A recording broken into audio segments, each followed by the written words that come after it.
What's up, everybody? Noah Kaser back here with Kyle for the July edition of What We Watched. So, before we go into this, how are you doing, Kyle?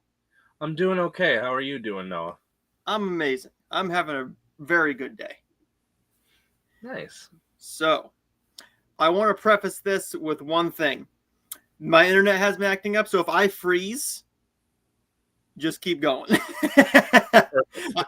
It might be the laptop because it is going on about 3-4 years old, so she's getting old. But we're still running. And this month, you will see a lot of Christmas. Because, one, it was Christmas in July, but I'm going to show you this. My dog is a massive fan of Christmas movies. It's his all-time favorite thing. Besides me and food, it is Christmas movies. So I had to make this. It is literally a playlist of nothing but 132 Christmas movies on a private playlist that I play for him at night. That's pretty genius, though. And right now, he is currently watching. The Polar Express right now, which is his all-time favorite thing. That's awesome. After that, it will bleed right into Elf, and he will just be in Christmas heaven. He loves it. But every month now, I will be watching Christmas movies at least probably 14 times a damn month. But it's okay. Whatever keeps my dog happy keeps me happy. So we are going to go into what we watched in the month of July. We watched a lot of movies, and by a lot, I mean we watched like 4. So we're going to start off with Kyle's list, and we're going to start back at our last show, which was going to be June 28th. July 28th, that'd be a pretty damn short show. June 28th.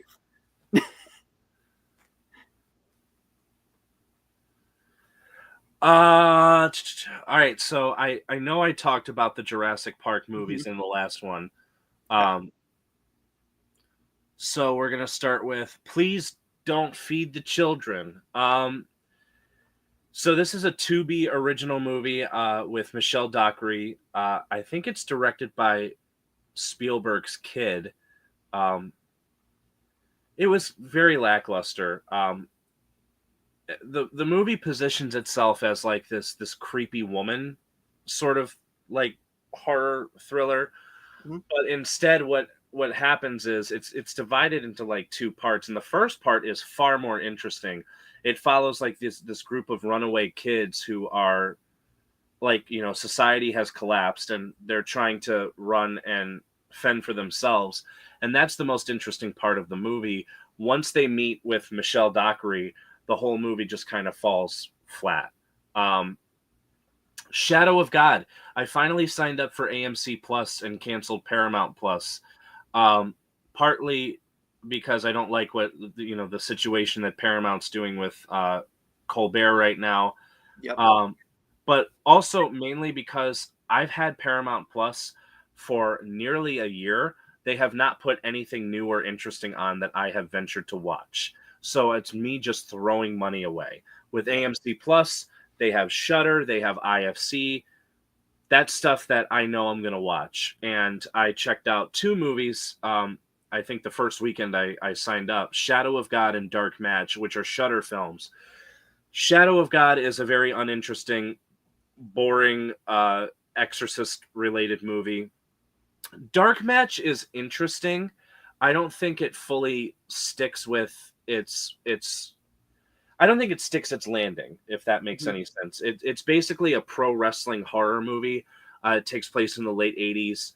And these people all sign up for what's called a dark match, which is like, you don't promote it, you don't tell people about it, but you're getting paid under the table for it. And a bunch of weird stuff starts happening. Like I said, I didn't mind it. I liked it, but I think it could have just been a little bit better.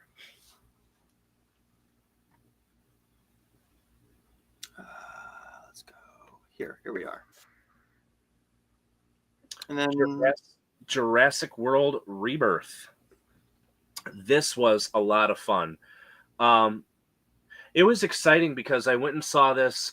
They didn't do any like pre-screenings for this. Mhm. But I went and saw it that Wednesday night after work. And then the following day, we went on our first family vacation together to Great Wolf Lodge, which is about, if you're in the Cleveland area like I am, it's about an hour west of us. And it was a great time. And so was this. Here's the thing about the Jurassic Park movies. People have got to ease into them a little bit more. They have to start suspending disbelief, because I think they're starting to treat them like they're high art, and they're not really high art. They're science fiction adventure movies. And for what it's worth, I thought this new one was a lot of fun. It might be my third favorite of the series. I'm going to put Dominion as my second favorite, which I know is sacrilegious to some people to hear that Dominion is like my second favorite. It is. I think it's extremely entertaining. And then, of course, the original is my favorite. But I don't know. Scarlett Johansson and Jonathan Bailey are both terrific in this. Orlando Bloom is no, that's not Orlando Bloom. Excuse me. It's Rupert Friend. Rupert Friend is really good in it. No, now I'm questioning. I believe it's Rupert Friend. I believe it's Rupert Friend. I could be wrong. Oh, hopefully Jurassic World Rebirth. Come on, who's in it? Rupert Friend. Okay, so I was wrong the first time, and I corrected myself. It's Rupert. Sorry, guys. But no, I thought he was really good as like the human villain of the piece. Yeah, I don't know. I had a lot of fun with it. I'm looking forward to when it comes on to Blu-ray to revisiting it. I will preface this before I get into my thoughts on it. I think I figured out what my main issue was. Okay. Is that I saw it in 3D and I had no other choice. I saw it in 3D. Oh, 3D. That's a head. The last movie that I saw in 3D, I also did not have a choice. It was Transformers: The Last Knight, which is not only one of the worst movies I've ever seen, but it is a thoroughly unpleasant experience. And it was not, we didn't buy the tickets for a 3D showing. They converted it at the last minute, but they didn't they didn't tell the projectionist that. So we're watching the movie for the first 15 minutes. It's in complete 2D. At first we had our glasses on and I'm like, this is pointless. And then I took it off and I went, oh, they didn't even put it in 3D. My God, I would have shit. We bitched and we got free passes for the next time we were going. I had no choice because it wasn't my choosing. I went with my best friend and his wife, and the only right thing to do is let her pick the movie and pick what she wants to see, and she chose the 4:15 showing. So we did the the 4:15 showing, which was in 3D. Well, the best movie that I've ever seen in 3D, and I haven't seen a lot of them because my theater doesn't do them often because there's not many movies that do 3D that's worth it anymore. Correct. The best 3D I think I ever saw was Finding Nemo when that released in 2013. Okay. They converted that so well to 3D. Everything else, I mean, I can't remember all of them, but that's the one that pops out at me. As many times as I saw that growing up, that was the one where I went, okay, this is a new experience. It enhances my viewing of it for this one time. It did it. I just think I could have enjoyed it a bit more if it wasn't in 3D. So when it comes out onto a physical media, I will be buying it so I can rewatch it, and hopefully there's an extended cut. Maybe there's an extended cut. The one thing I will say about, and I've noticed a lot of movies recently doing a lot more 3D show times, a lot of these movies are dark, like visually darker movies. Converting them to 3D where you have to wear glasses that darken the image automatically is not a very good idea. Nope. Especially with an effects heavy movie like Jurassic World. I don't. Maybe with Superman, I could understand that because Superman was a brighter looking film visually, Yeah. but I can't. Not with something like this or with Stitch. Yeah, not with anything like that. I can't understand it. I wish, but before I get into that, we need to go a little bit further. So, to make this easier for my my brain, we are going to stop at the second, and then that way it's easy for me to go by 7 days. So, Totally okay. Yeah.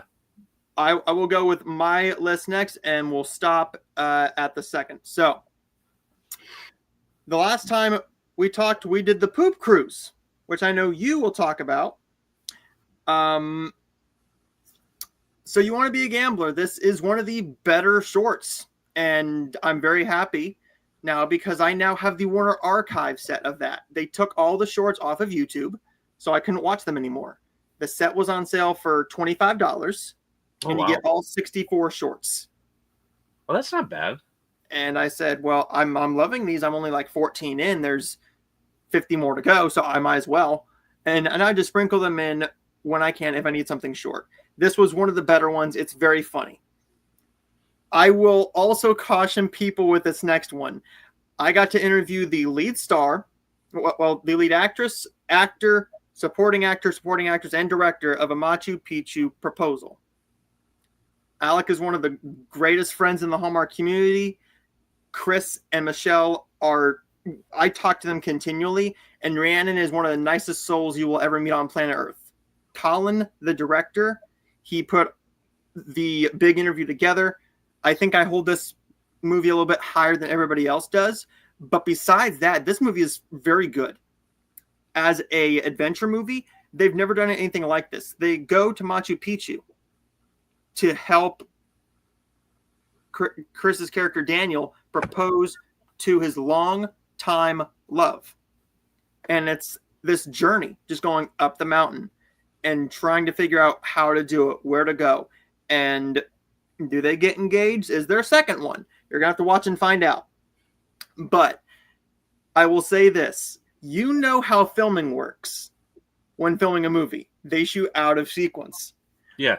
One thing that I found really interesting is that they shot the big kiss on the second day, where they hadn't slept in 48 hours.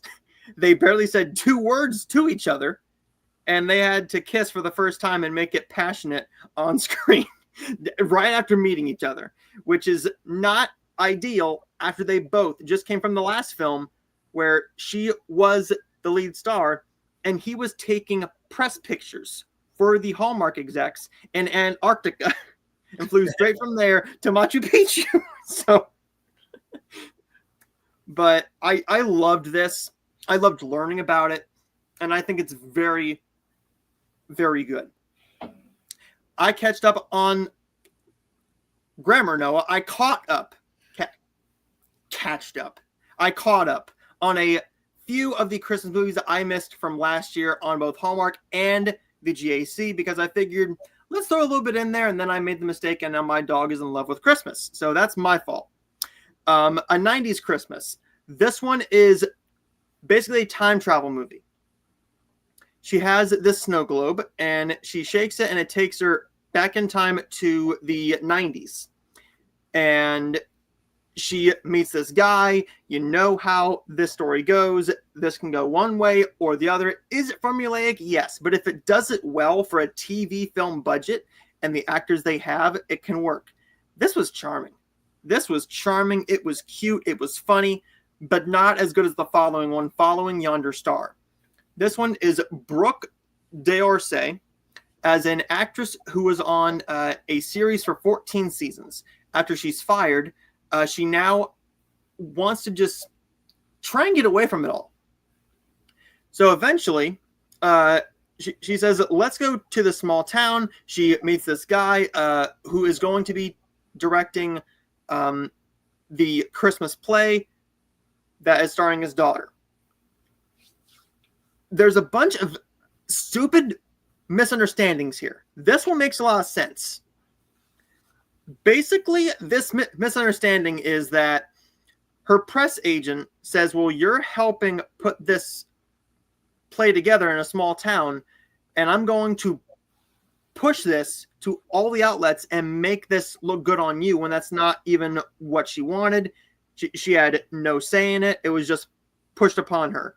That's where the breakup happens. That is an understandable one if you know people in the industry who have press, or you are a press agent, or you know anybody. This is what happens.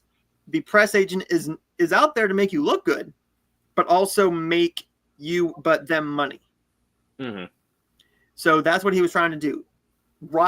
Raise his stock and raise her stock at the same time so she can get this big role in a new series. That was very good. It was charming. It's a heartfelt movie too. It's a faith-based film without being too preachy. There's some praying in it.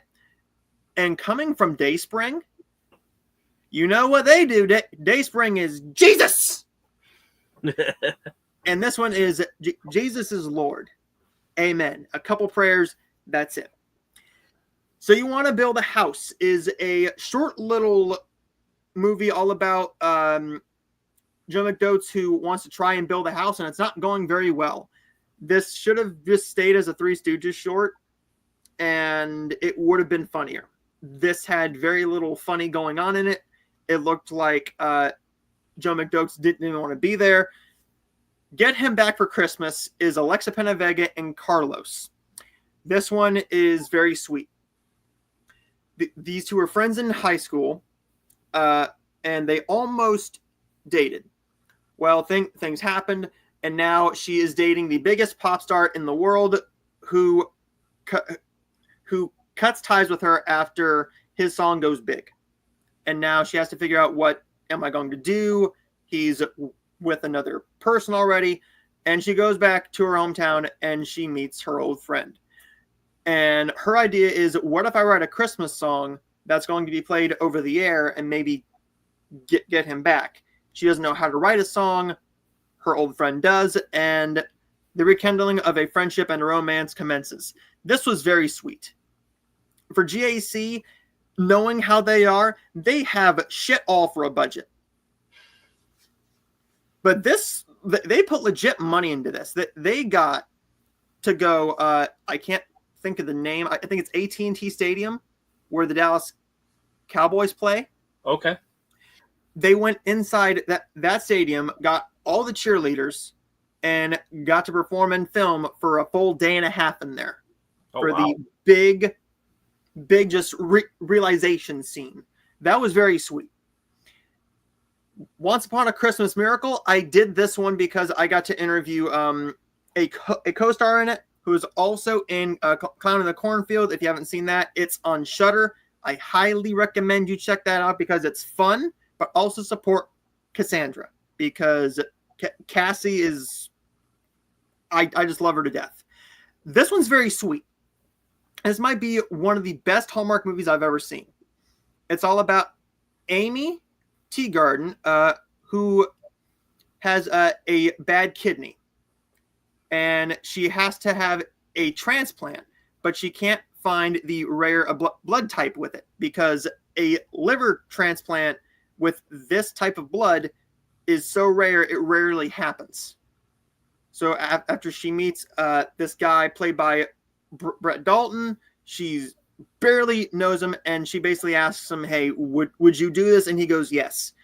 Along the way, they become friends. They don't think anything is going to come of it. It's a Hallmark movie. You know what happens.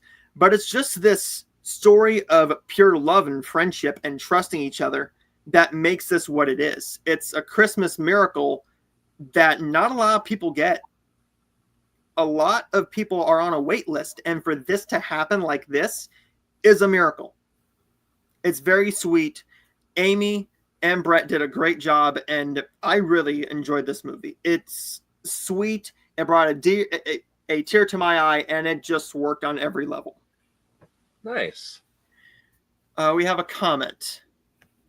Hey, what's up, Luke? One of my good buddies. Welcome. Hi, Luke.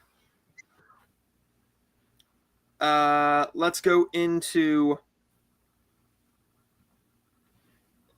yours from the 2nd to the 9th. Okay, here we go. Heads of State. Oh yeah, I checked that out when I got home from Jurassic World. That one was fine. A unique kind of buddy cop kind of movie. Instead, it's the president of the United States and the prime minister. I thought John Cena and Idris Elba did really well with each other. And I like that one a lot. The Aristocats, when we got home from our vacation, we spent some time here for a little bit. And it was brought up like on our drive home and that movie. And I was like, I've never seen that. So and I had it, so we popped it in, and it was really charming. The Aristocats is a very cute, very well done movie. It's basically kind of like 101 Dalmatians, but it's with cats. Yeah. But it's really nice. The Old Guard 2, very quickly forgotten about, just like the first one was back in July of 2020. Not really understanding why they're deciding to franchise this one particular movie. And I don't understand why the sequel waited so long to come out, because they said like, oh yeah, we're going to do sequels to this when the first one came out. And then like, I didn't hear anything of it until a few weeks before it was coming out. I mean, it was fine, but it ends on a cliffhanger. So I guess we have to wait another 5 years for the third one. Then I decided to revisit some Superman, and in the case of one of them, watch them for the first time. Superman from 1978 is awesome. It is a fantastic film. Christopher Reeve is, in my opinion, the best actor to have portrayed Superman. He will forever be the best one. And I'm not some sort of purist that's like, oh, well, nobody can come in and do a better job than him. I'm not saying that. I'm very open to somebody coming in and usurping him. I'm just saying as my own opinion. Yeah. The original Superman is extremely well done. Superman 2, I've only seen the Richard Donner version, which is supposed to be the superior version. The set that I have only has that version in that set. It doesn't have the original theatrical Richard Lester one. Superman 2 is, I would say, a bit overstuffed, but it's still really interesting and really good. A lot of people say, like, oh, Superman 2 is by far better than the first one. I don't see that at all. But to each their own. Superman 3 is genuinely difficult to sit through. A lot of people rag on the fourth one, which is The Quest for Peace. The Quest for Peace is silly, and it's very goofy, and it's definitely inferior to the first two, but it's a lot of fun and has Superman as the forefront.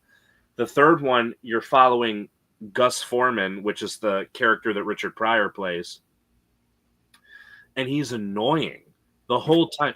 The studio put him in the movie and said, be Richard Pryor, don't be anyone else. Even though this is a Superman film, Superman is not front and center whatsoever in this entire movie. It's definitely a tough sit. And it's boring. Like, it's really, like, by the halfway point, I'm like, all right, let's go. I'm done. I saved this one because I can't wait to hear you talk about Grease Lightning. Yeah, Molly was shocked. Molly and I watched that together. She really likes Grease. I hated it. There was something so off about the movie. Like, from like the first 20 minutes, I was like, I don't know if this is like, the movie I'm expecting it to be, but I'm open to whatever it becomes. Mhm. But as it kept going, I was like, this is bizarre. And then it just kept going and going and going. And it was, I texted you right when You're the One That I Want came on. And I said, I hate this. It is a film that I understand is incredibly popular and was incredibly popular at the time. I understand that its soundtrack is iconic. To me, I don't see that. Olivia Newton-John is by far and away the best part of this movie. Her singing voice is fantastic. She has a solo in the movie. I forget what the name of it is. Yeah, I can't. It's the one halfway through where she's singing outside of her house. Yeah, there's nowhere to hide. Yeah, that one. Since you put Christmas, hopelessly devoted to you. That's it. That's it. Thank you. Yep. Hopelessly devoted to you. I really like that. Summer Lovin' is kind of cute. And You're the One That I Want is kind of cute. Every other musical number in this movie was either extremely forgetful or extremely stupid. Grease Lightning, I thought, was the worst musical number by far and away. I thought the acting in this movie was really bad for the most part. And I couldn't get over the fact that you're supposed to pretend that these people are in high school when they look no younger than 35. It is really bizarre. The ending I thought was incredibly weird. Flying. Not just with the flying car, like that was the cherry on top. Like Sandy comes out and she's completely redone her entire look. She's like, tell me about it, stud. Like the whole thing is them like they're in love with each other, but Danny, John Travolta's character, doesn't want to like publicly admit it, I guess, because he doesn't want to seem like uncool. Which is ridiculous. So at the end, she changes her appearance for no reason. I didn't get that. And then all of a sudden, they're like fawning over each other at the school fair. And then they get into Danny's car and they fly off together. Really, I really, really hated it. I don't. It's very rare that I watch a movie that's considered a classic for the first time and I come away with an opinion that completely blows me away. Mm-hmm. I don't know. I can't. I don't. I'm speechless. This is not. It also felt really long. Like it was a movie that was cobbled together with like a bunch of different scenes. None of them were interesting. The one I was ready to fall asleep. Like it was in the second or third act when they're having that like big dance competition in the gym. Yeah, that like, was really stupid. I said, "Good God! Like, can we?" I know that older movies kind of have like a slower pacing, but this is ridiculous. My least favorite song, I shit you not, is Beauty School Dropout. I hated that one too. I hate that especially because it comes out of nowhere and it's never like it stops whatever momentum the movie had completely dead in its tracks for a character that's not even that consequential to the final film. I completely understand why people love Grease. I understand why you love it. I understand why you have the fondness for it and everything. For me, watching it, I was just like floored at how much I found myself rejecting it. Like I was like, this is really bizarre. Like I really don't like this. But I promised on the last episode that I was going to finally sit down and watch it, and I did. Unfortunately, for I guess really for me, I didn't enjoy it whatsoever. But you can't like them all. No. Now, I will say I like the movie a lot. I have more of a PTSD with the music than the movie.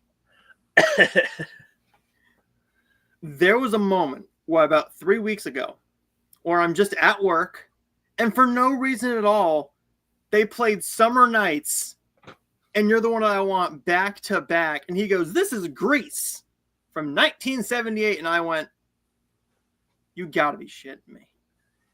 We were dead in that store." And I went, "I gotta send this to Kyle." And that was my face the entire time. I was annoyed as shit. I don't ever want to hear it. That's the one thing I don't miss about working in retail is that they would have the same automated playlist that they would not update. And I feel so bad because there's the thing, if you go on TikTok, every now and then it'll come up of people reacting to like the Walmart radio sound and the jingle. And I'm like, I feel for them. I may be in the store for only like 10 to 15 minutes and I'll hear it once and I'll go, Jesus, I want to shoot myself. I feel so bad for them. What really gets me is every single time there's certain songs, because I was in a show choir for so long and I performed Grease Lightning and You're the One That I Want. I guarantee you 75, 80 times. if not more.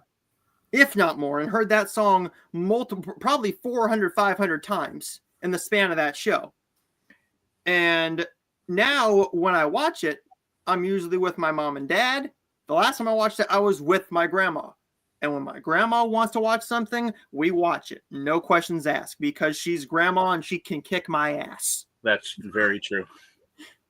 So, we are watching the movie. Grease Lightning happens, and my mom and dad both look at me, and I said, "Don't you think I'm getting up and doing it?" I couldn't. That's the worst number in the movie. Not only because the music and the singing suck, but the dancing and the choreography. I was sitting there. I was like, "What is happening? I feel assaulted." Yeah, friggin'.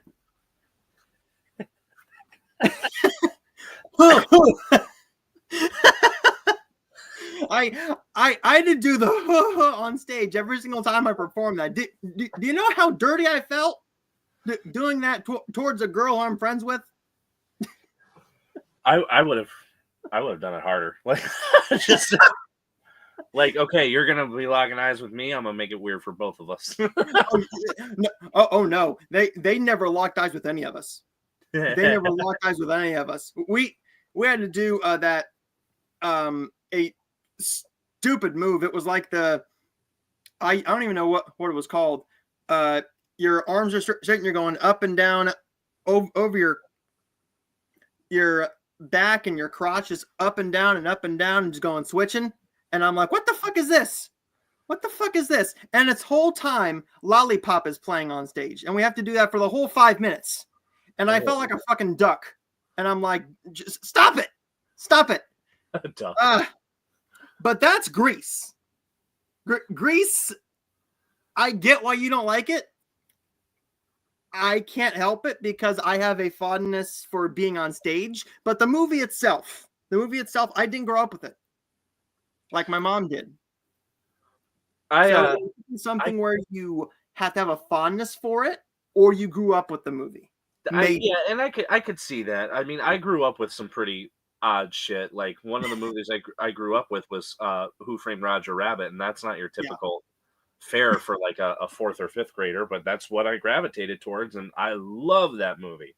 So, like I said, to each their own. If anybody watching this is a huge fan of Grease, if Grease is your favorite movie, I'm not knocking you for it. That's not my job. My only job is to tell you what I thought of it, and I really didn't like it. And there will be one on my list that people may not like, but it's okay. I think next I did, Superman 4. Superman 4, like I said, is cheesy. It's fun. It's got Nuclear Man, dude. How can you how can you hate Nuclear Man? Uh, Obviously, like, the budget was running out, and they had to cut like a good, I think, half hour or more out of the movie because they were like, we can't afford this. No. So that's why all of the other movies are like 2 hours or 2.5 hours, and this one's only an hour and a half because they ran out of money. Mm-hmm. The next one kind of really shocked me that not only it shocked me that I gave it such a low rating, but I'm still sticking with it. It was a mystery movie. It was the first one for July, and I was like, you know what? I've missed the last few. I want to go to this one, especially since the last few were like Bring Her Back, Dangerous Animals, which I'm waiting for that to pop up on the AMC Plus. That's the one where Jai Courtney is the weirdo on the boat, and there's sharks roaming around. Yeah. I've heard really good things about that. There was another one that I missed that I can't remember what that one was, but this one came up and I said, you know what? I want to see this. I have no idea what this is. And it ended up being the comedy film, Oh Hi. I'm not entirely sure why the movie's called that, nor do I give a shit. This was the first 2025 film that I gave 0 stars to, out of 4. Like, this was a movie that was so tonally off-putting and confusing that I said, okay, this is bizarre, this is weird, I don't like this at all. And about halfway through or an hour in, I was like, this movie's giving me nothing. This is nonsense.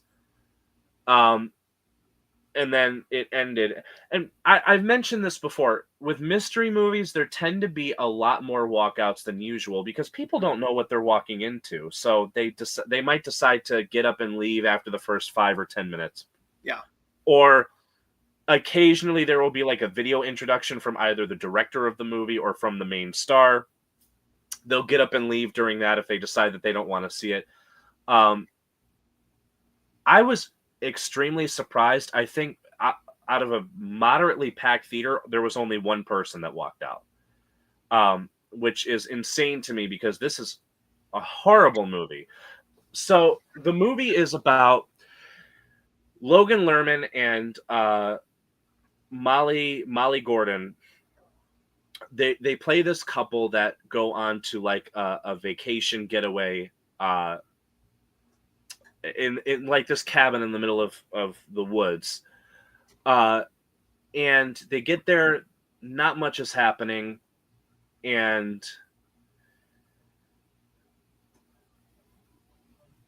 after about roughly 20 minutes, I understand it's just me on the screen now. Noah had to step off for a second. That means I'm running the show.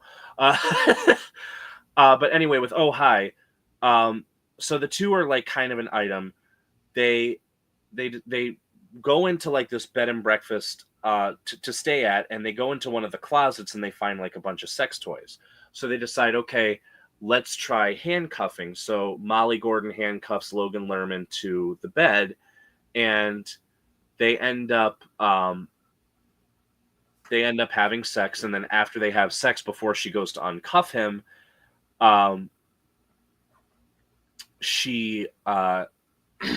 she finds out that he doesn't really consider them being in a relationship, even though they've seen each other for like 4 or 5 months.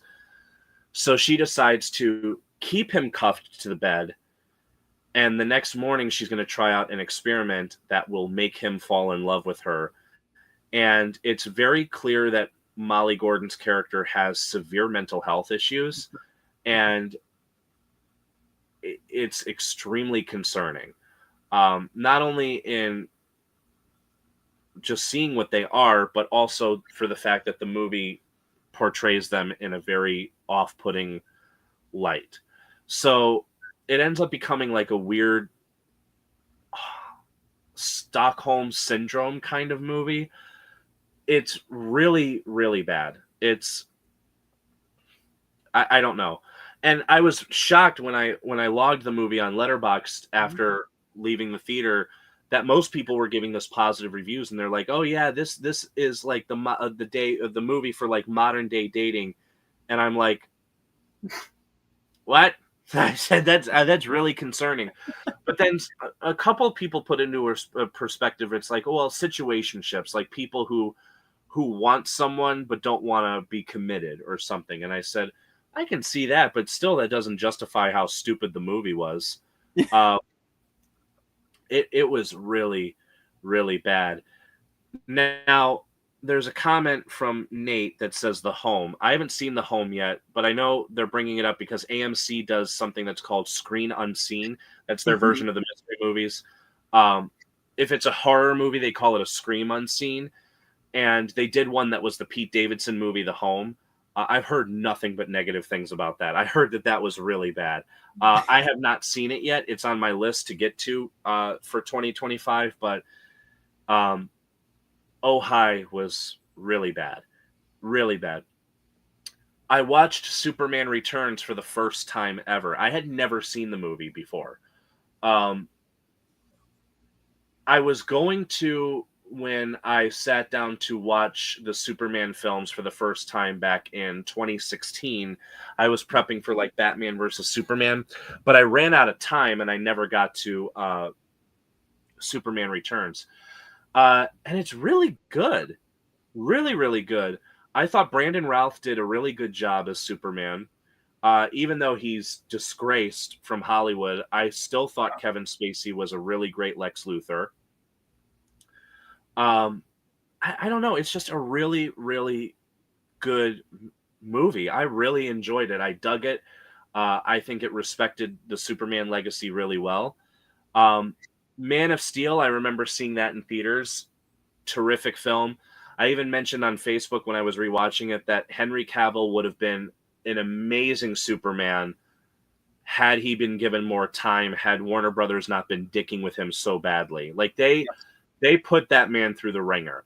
And it started with Justice League by forcing him into this awkward CGI reshoots because Paramount, he was still working on the Mission Impossible that he was in at the time. And Paramount was like, well, you cannot shave your facial hair. That is a part of your character. You're also very deep into our movie. If you shave now, that's going to be a problem. Then they were like, they didn't know if they were going to re-sign him or not. So he was supposed to make a cameo in the first Shazam. He ended up not doing it. Then he made a cameo in Black Adam where he approaches him in the post-credit scene. He's like, we need to talk. And then that was the biggest FU to him that they could have done because they never brought him back again. The DCEU ended very lacklusterly with Aquaman 2 in December 2023. But Man of Steel is really good. I don't think it's like the best Superman movie ever. You have these like Zack Snyder loyalists that are like really hardcore against the new one with David Corenswet because they're like, oh, you know, it's not as dark or as gritty. Like, not every fucking superhero movie has to be dark and gritty. Like, people were following that path for a while, and it ended up making a lot of movies bomb. Like the last Fantastic Four movie that came out before this new one bombed. Why? Because the color scheme was non-existent. Well, it's one of the reasons, but yeah, and that ending. Say that again. Yeah.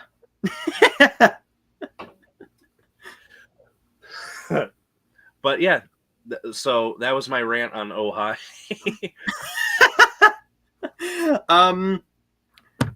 This is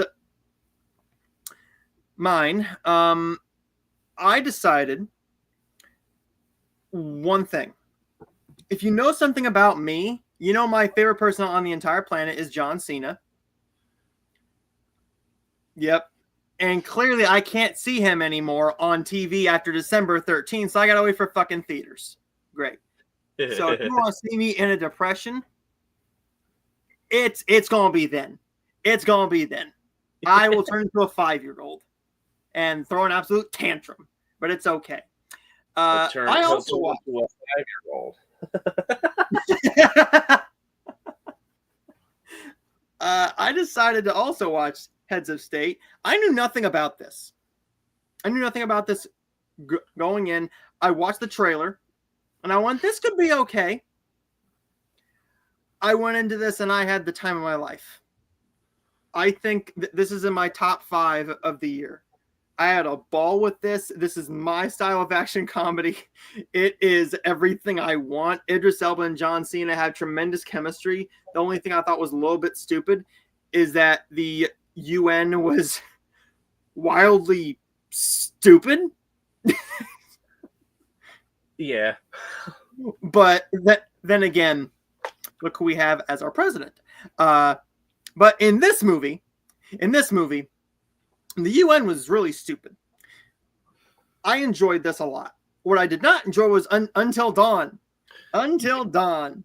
You gave it the same grade that I did. I really didn't care for that, and I'm yeah. And I've yet to meet a single person who's liked the movie, who's gone, or even disliked. I haven't met a single person who's like, well, the game is like this. Like, they haven't made any comparisons to it, and I'm like, well, okay. So I don't know if the movie's like the game or not. We don't know. I'm not a gamer, and I watch this. I'm like, I'm not a horror guy. I'm clearly not a horror fan, but this looked like the horror movie for me. I walked in not knowing anything about this. I was almost asleep. I lost complete interest. The movie was boring. It was very poorly acted. The screenplay was shit. I'm not gonna be nice. It was shit. I've seen short films that are like a minute long have a better script than this does, with better dialogue. Skipping over Until Dawn, I had the day off on July 4th, which I never get off. I never get that day off, so I just sat on my ass and I watched movies. There's 2 I watch every year. That's Jaws and The Sandlot. Jaws is the greatest shark movie ever, and I'm praying to God that my theater gets the 50th anniversary of Jaws. I want to watch. I have it in my watch list. I can't remember if it's Hulu or Peacock, but that Jaws at 50 documentary, I really want to watch. I'm waiting to see if we get that on the 29th, and then I'm going to watch that probably beforehand, because when Jaws comes to theaters, it's never come to my theater since it's been in theaters. You know what's really interesting? I don't know if you've caught this or not. So that is a 4th of July movie because it takes place 4th of July weekend. Mm-hmm. Do you notice that whenever they re-release it in theaters, it's on Labor Day weekend? Which is weird. It's very weird. And I don't get why. I guess there's so much going on in the middle of summer where there's these big summer movies, and maybe they just want a whole weekend to themselves. Maybe? Possibly, but I don't know. It's strange to me that it's always that weekend. What's really strange to me is that's the only thing coming out that weekend. It's literally the only thing out that's going to be wide, that's going to make a splash. The next week is a big week. That is Conjuring. Yeah, Conjuring. Well, August 29th, you have stuff like, and not to deviate too much, you have stuff like Caught Stealing. Yeah. The Roses, which I cannot wait for the Roses to come out because I'm so sick and friggin' tired of getting that trailer. It is beyond annoying. Couple other things come out. My theater, it says right here, we are getting the Jaws 50th anniversary, so yours might be getting it. I'm praying. Will you be going to see it in theaters just to see it in theaters, or might skip that one? No, with certain movies, I'm very picky about what I go to see that's being re-released. Mm-hmm. It depends. I've seen The Room in theaters twice because audience participation is very much a big part of that. Yeah. I would like to see certain movies in theaters, like I know they do Big Lebowski. Yeah, I want to, because that's in my top 10. I love the Big Lebowski. So if that ever comes to theaters and gets re-released soon, I will be going to that. But Jaws, I don't know. Not really my thing. I love the movie. I can't see going to see it again. Showgirls was supposed to come out, right? Did or is that coming out? I can't remember if that's coming out or if it came out. I hope it's coming out, because if so, I am taking. I don't care if it's a Fathom event and I have to pay out of pocket for it. I am taking Molly to see it in theaters. We're seeing it in theaters. I'm experiencing that in theaters. I saw that and I'm like, this is something Kyle needs to know. and it said fall 2025, and I went, oh. I'll look that up while you keep going and confirm. Jaws is the greatest shark movie ever made. It's not my favorite 4th of July movie. The Sandlot is technically a 4th of July movie because of the baseball scene where they are looking up at the fireworks, and that's it. The movie that I consider a 4th of July movie is La La Land. Everyone asks, La La Land? Well, think about this. The second time that they meet, it's at a party, and Ryan is fired from his job, and now he joins a band. When they're at that pool party, they are at a 4th of July party. So the movie, some of it actually takes place on the 4th of July. So now this is a new tradition. I'm bobbing my head because I can hear Iran. Yep. La La Land is my 3rd favorite movie of all time. It means the world to me. I love this movie. Right now, my top 4 of all time are The Breakfast Club, The Greatest Showman, La La Land, and Wonka. And La La Land is closely inching up to number 1, as is Wonka. But La La Land is just amazing to me. I'll watch any chance I get. Sorry, guys. I was looking up to see. It got a re-release in the UK and Ireland back in June. Mm-hmm. The US release date is still up in the air. So I'm hoping soon. When you do, when it comes out, I know you're seeing it, and I will rewatch it on Blu-ray. Hell yeah, I'm seeing it. I've seen it 100 times. Yeah. And then the theater goes, maybe we should go and check on him. He's seen this movie 100 times. What's interesting about that movie is that it was a big deal 30 years ago because it was the first nationwide release movie that was rated NC-17. And I don't think that they would bat an eye at giving this movie an R rating now because, I mean, there's been movies like Anora that have come out and have been way more explicit. Yeah. Oh, yeah. That The Wolf of Wall Street was a lot more explicit. Yeah. But I can't wait. Jurassic World Rebirth. I'm withholding this because having seen it in 3D, that could have hindered it. However, I will still say, from what I saw, this was my least favorite story of all the movies.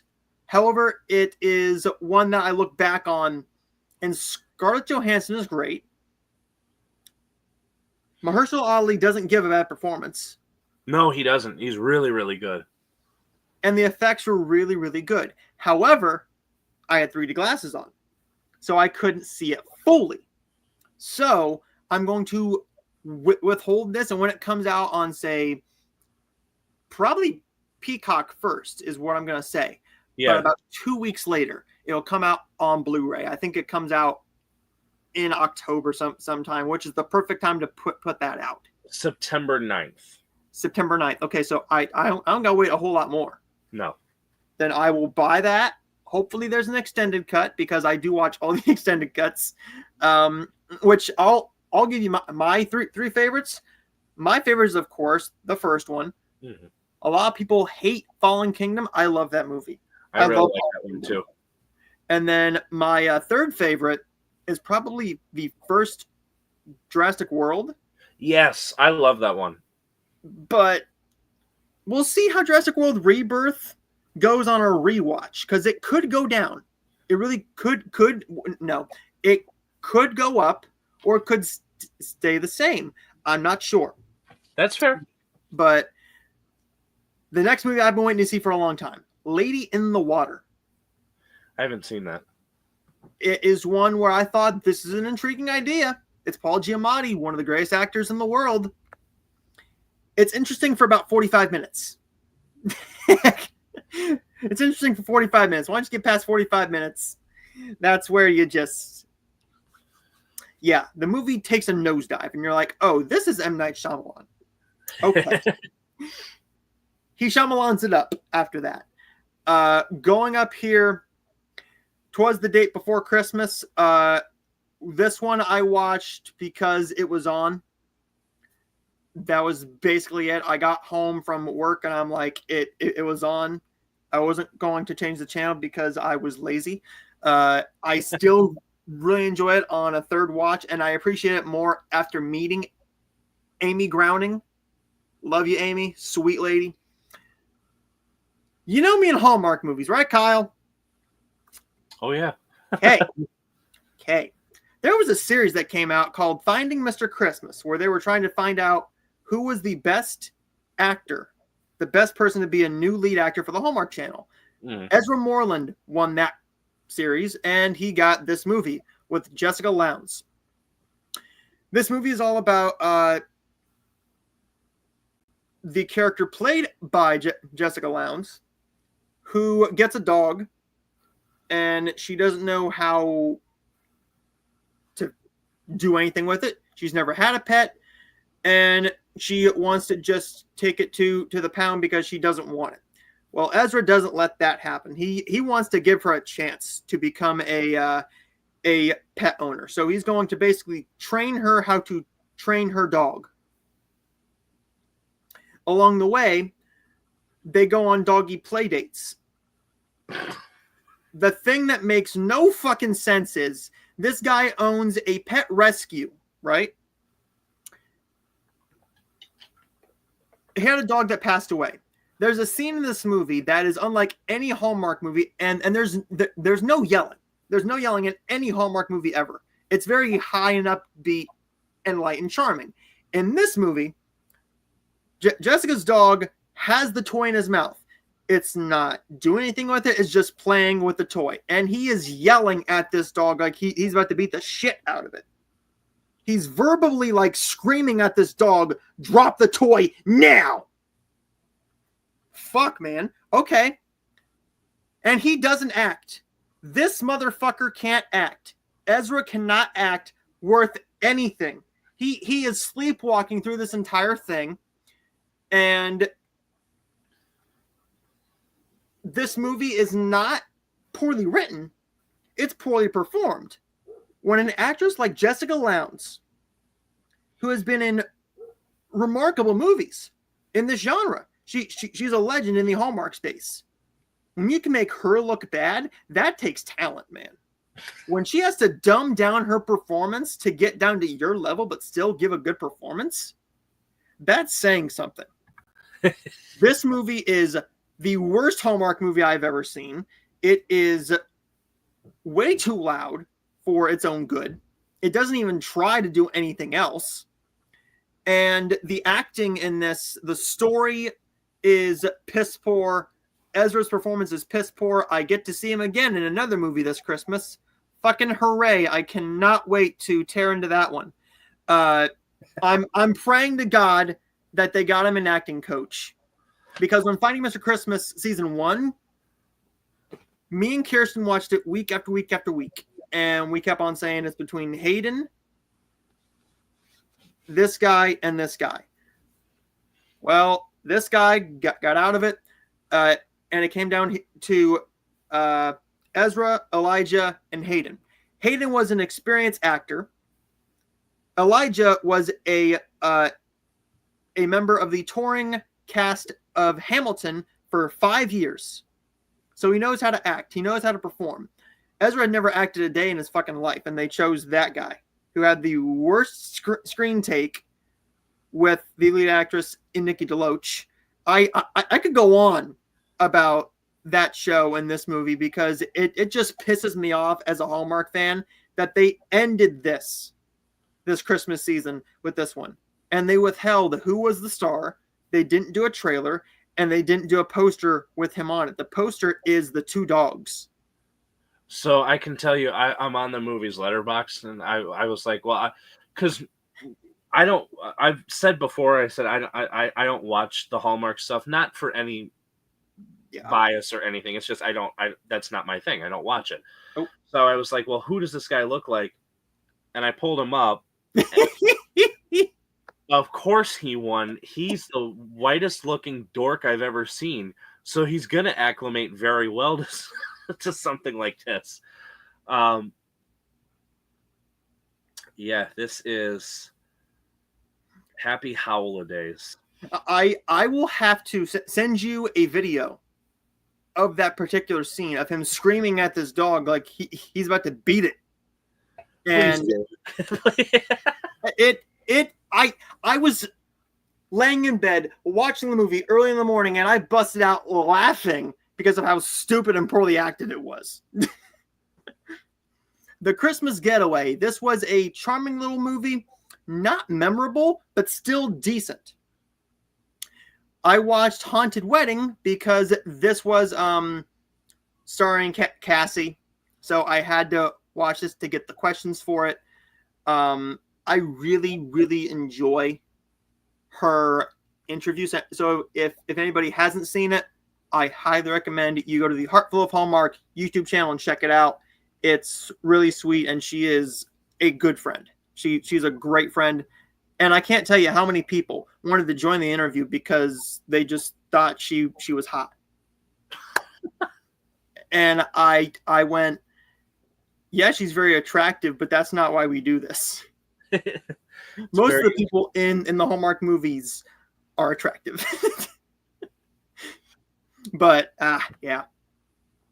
All right, let's go to the next week.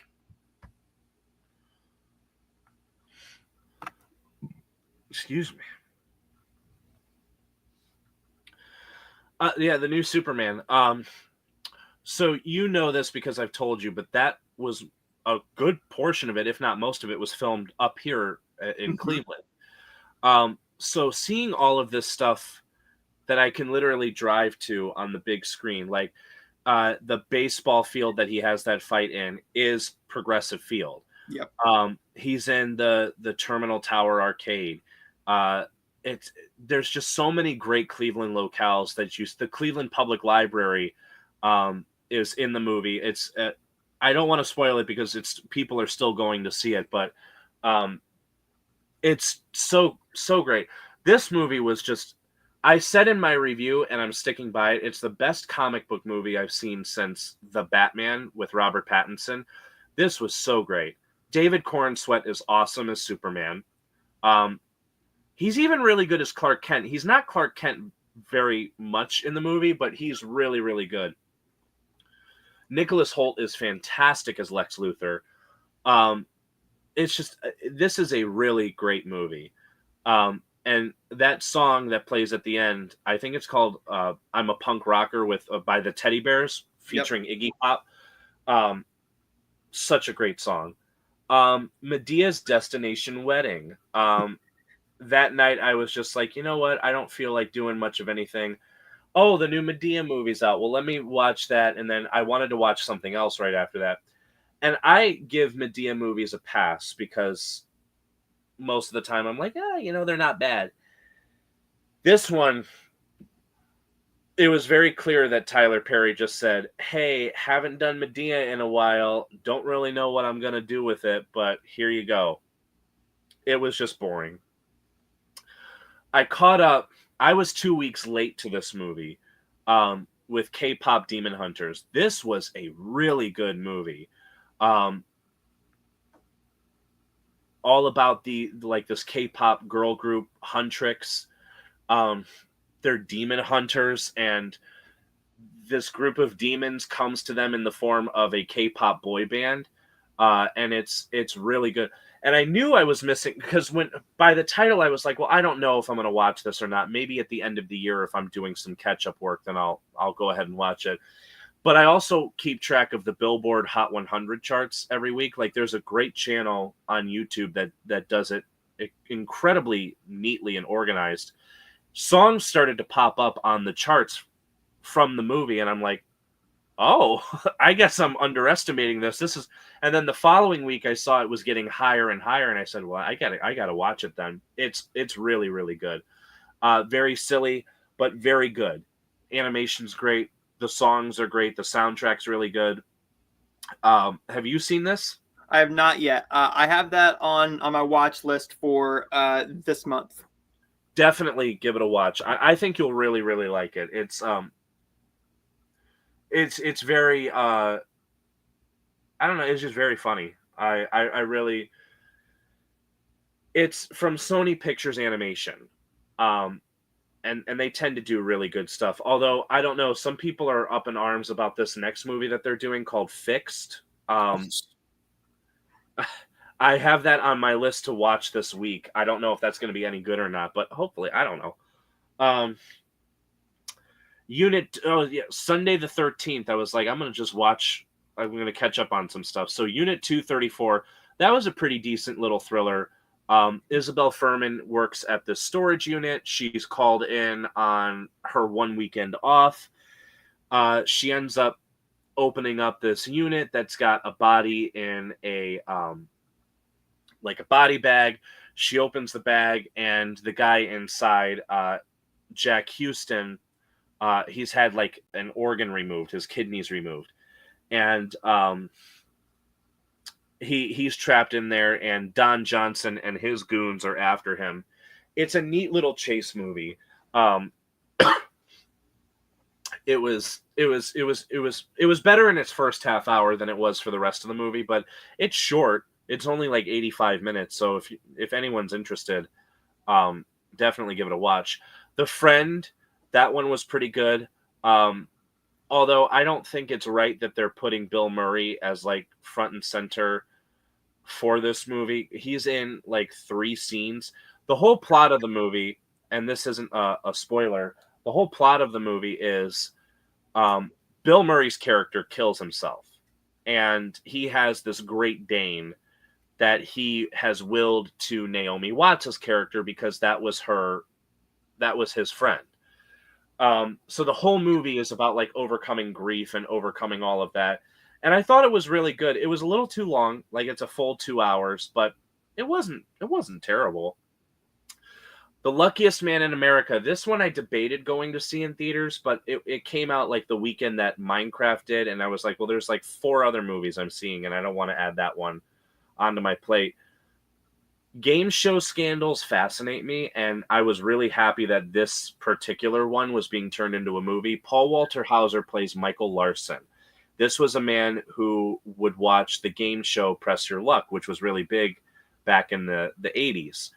And he picked up pretty quickly that the board that they had, which displays patterns, would replicate the same 5 patterns. And he started memorizing the boards and the patterns, and he went on and racked up over $100,000. Really good movie. Paul Walter Hauser is awesome in it. The only thing that I didn't like about the movie is that it doesn't really explain what happened after he got off the game show.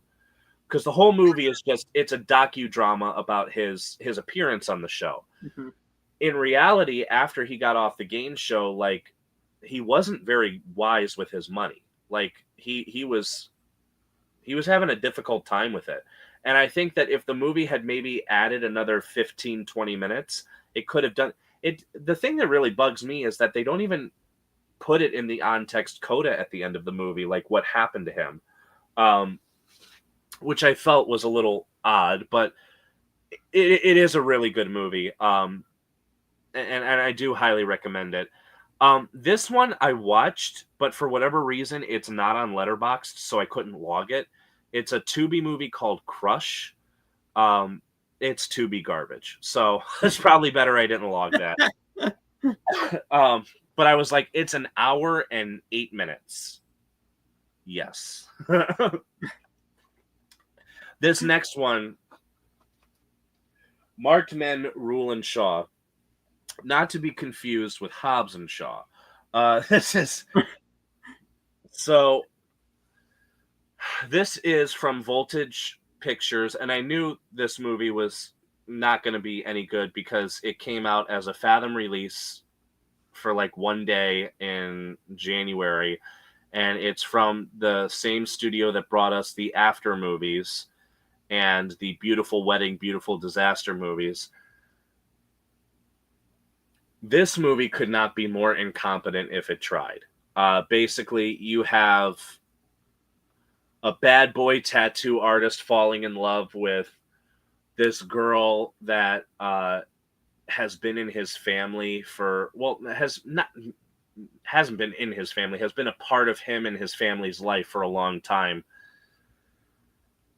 It is so poorly done, and so this movie made my nuts itch. It was it was bad, like really bad. I hated it. I really hated it, and I couldn't muster up any real hardcore emotion after it was over, because I'm like, okay, well, I experienced the After movies, and I experienced this. This was just like watching another one of those movies, which is not fun. Thankfully, the following day, I sat down and revisited the original I Know What You Did Last Summer, and that's a great movie. I love 90s horror movies, especially like late 90s horror movies. That one is awesome. I Still Know What You Did Last Summer. So that was my second time seeing the original, and I Still Know.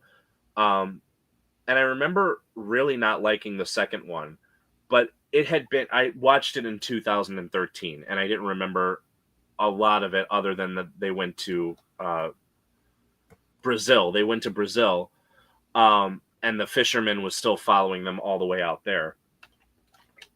It's cheesy, yes. It's stupid, yes. But it's also really entertaining. And I can't fault the movie for that. I did check out I'll Always Know What You Did Last Summer, the direct-to-video third one that they tried doing in the mid-2000s. Sucked ass. It was really boring. Then we have the new one, which is stupidly called the same thing as the original. And there's something that's very interesting that happened with that. When I left the theater, I was in like a very confused attitude about it, and I had given it 2 stars out of 4. But I slept on it, and then I was thinking about it, and I went, well, no, wait a minute. Like, that last half hour, which is what I had an issue with, I was like, that's actually really smart, and that's really good. So I bumped it up to a thumbs up. The new one's pretty good. Definitely not nearly as good as the original, but it's still pretty solid. Eddington is awesome. That is the latest from Ari Aster, who did Beau is Afraid, Hereditary, Midsommar. If you like his kind of movies, I don't see any reason as to why you wouldn't like this new one. It's excellent, and I would more than highly recommend it. For my next few watches, we're going to play a little game, Kyle. I love games. This game is called Was I at Home or Was I at My Grandmother's? All right, So, I'm ready to start. Here we go. We have Somewhere in Time. That's the My Christopher grandma. Reeve. That's the Christopher Reeve movie. So I'm going to guess you were at your grandmother's. Yep. I was at my grandmother's, and my grandma says, well, there's nothing really on for a little bit. She was going to watch Andy Griffith, and we already had that on from 7 o'clock in the morning until about noon. So The Andy Griffith Show is horrible. my grandma, the whole time that Great American Family was playing Christmas movies in July, she goes, when is my Andy Griffith coming back on? I said, Grandma, he's on TV Land in the morning, the colorized episodes, 7 a.m. to 9 a.m. He's on Sundance every Wednesday, Thursday, Friday, Saturday from 6 a.m. until 1 or 2 p.m. And then every weekday at 4 to 7, on TV Land, and when he's not on, she has the Pluto TV app opened, watching the Andy Griffith 24/7 channel. Oh, Jesus. So when I freaking tell you she loves Andy Griffith, she loves Andy Griffith. I get tired of him. I get tired of him. After 26 years on this earth, I have seen probably the good majority of the black and white episodes. The colorized episodes, I get a kick out of because I haven't seen those as many times. It's a new experience for me. The black and white movie, the black and white ones, if I hear Dooley one more time, I'm going to cut my nuts off. It is a I mean, it is a song, man. Trying to make $1. Dooley, give me a squad, I'll pay you back someday. The revenuers take for him and gently to the woods. I don't like that show anymore. So I said, let me try this. The Turner Classic Movies channel has an app called Watch TCM. And it's basically a on-demand service where you have a certain amount of time to watch what they had on there. Okay. And I've been using that a lot for older titles. This was just aired the night before. I was going to watch it. We didn't get over there in time. So I figured, you want to know what? My grandma said it's one of her favorite movies of all time. So I'm going to sit down and watch this. It's a pretty decent movie. Till you get to the very end and you're like, oh, that's it? This is all about Christopher Reeves, who is an actor. And now he goes back in time and he falls in love with this big actress stuck in the 1920s. And it's basically their forbidden romance because the actress's manager says she's going to be a big star. She's going to be a big star, and I can't have you messing her up and taking her out of this because I'm going to make a lot of money off of her. The romance is very nice. Then the movie keeps going and going and going, and nothing happens for like the last half hour until he eventually dies. He eventually dies because he can't see her anymore. He can't see her anymore because he's, if I remember right, he's back in his time and he hasn't ate in 7 days. 7 to 10 days. He hasn't ate, he hasn't drank, he hasn't slept. He's been sitting in this chair staring out a window. And that's it. That's the ending of the movie. He dies. And then they're back together up in heaven. Well, isn't that sweet?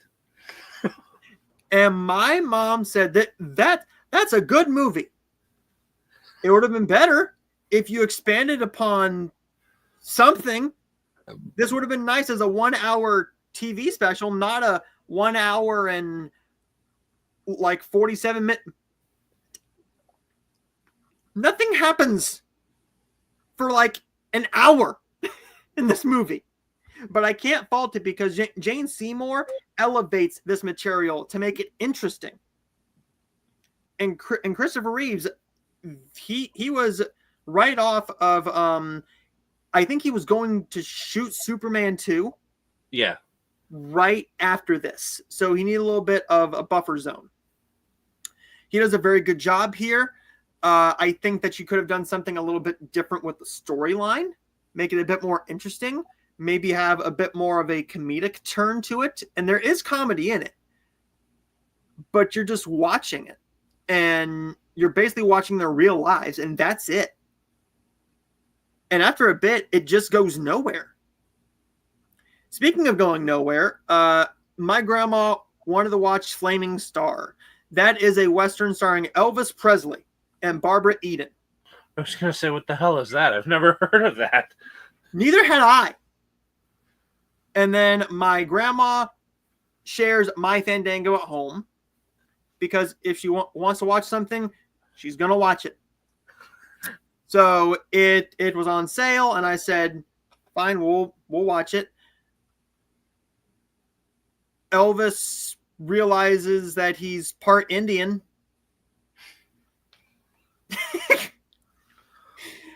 He's part Indian. He falls in love with Jeannie. Yes, that Barbara Eden, the woman who played Jeannie on I Dream of Jeannie, is the love interest in this movie. Her and Elvis Presley have no chemistry. I just kept on waiting for her to go, and she never did it. And I was highly disappointed in that. There are moments here where you're expecting him to sing. This is more of just a straightforward Western that moves very, very slowly. However, this is one of the better Elvis movies I've seen. I've heard from a lot of people that his movies are not that interesting. The one I like is Girl Happy, because it's more of like a party movie. Okay. That one's really good. Now, I will be watching more down the line in January when his birthday is January 6th, I think. January 6th or January 8th. So once we get to January, I'll probably start just going through his films that I have. And then afterwards, my grandma says, well, there's nothing on still. And we were waiting for SmackDown to come on. January 8th, not to interrupt. January 8th. I couldn't quite remember. I wouldn't know. I was thinking of August 6th because that's Lucy's birthday. Got it. Lucille Ball's birthday is August 6th. Yeah, he's the 8th. So she said, turn on something. She said she never wanted to watch this movie, but I made her watch it anyways because she told me to put on something. So I turned on Wonka. That's a great one. The more I watch it, the more I love it. And there was one moment. She got up out of her chair. She was going to the bathroom, and she stood there for about a good minute and a half to 2 minutes, really enjoying the movie and not wanting to move. But then she had to piss like a racehorse, and she raced to the bathroom and came out so quickly. And then she sat there, and the whole entire time she's playing on her tablet, and then I see her just going, making sure that nobody can see that she's watching the movie and enjoying it. But she doesn't like to admit that new movies are sometimes good. She's not in the belief. The only new movies that she's actually enjoyed is Elvis. I wonder why. I wonder why. Top Gun Maverick and Wonka. Oh, and also she liked The Meg and Godzilla versus Kong. She liked those. So very wild swing that we're doing here. I don't know. She says, well, this looks stupid. And I said, yes, it does. And she watches it and she likes it. That's all that matters in the end, is if she likes it. She liked it. But then we go to the next day.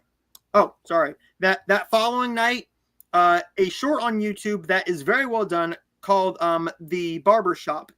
It is a horror thriller that's 5 minutes, and it's all about this guy who goes for a haircut, and his barber is not the most sane person. I will just leave it at that. It's a very entertaining short. It's only like 5 minutes, and I figured, you want to know what? It popped up. Why not? It was fine. It's been a while, and I didn't really have anything to watch, so I went Willy Wonka and the Chocolate Factory. All-time classic here. Yeah, it is. This next one sounds like the start of a porn. It sounds like a porn title. The Passionate Plumber. This movie has nothing to do with plumbing. I figured it wouldn't. Plumber.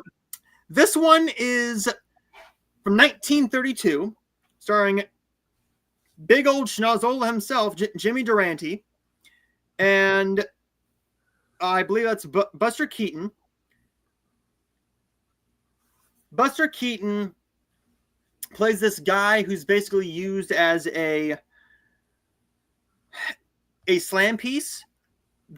This woman is tired of her fiance cheating on her, not treating her right, yada, yada, yada, yada. He keeps on going back to her.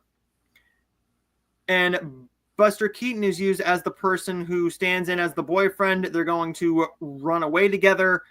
But then she gets mad at him because she says, when he comes in here, just act like you're madly in love with me and kiss me like there's no tomorrow. He kisses her and she smacks him. Okay, but you told me to kiss you, but not in front of him. But you told me to. It makes no fucking sense.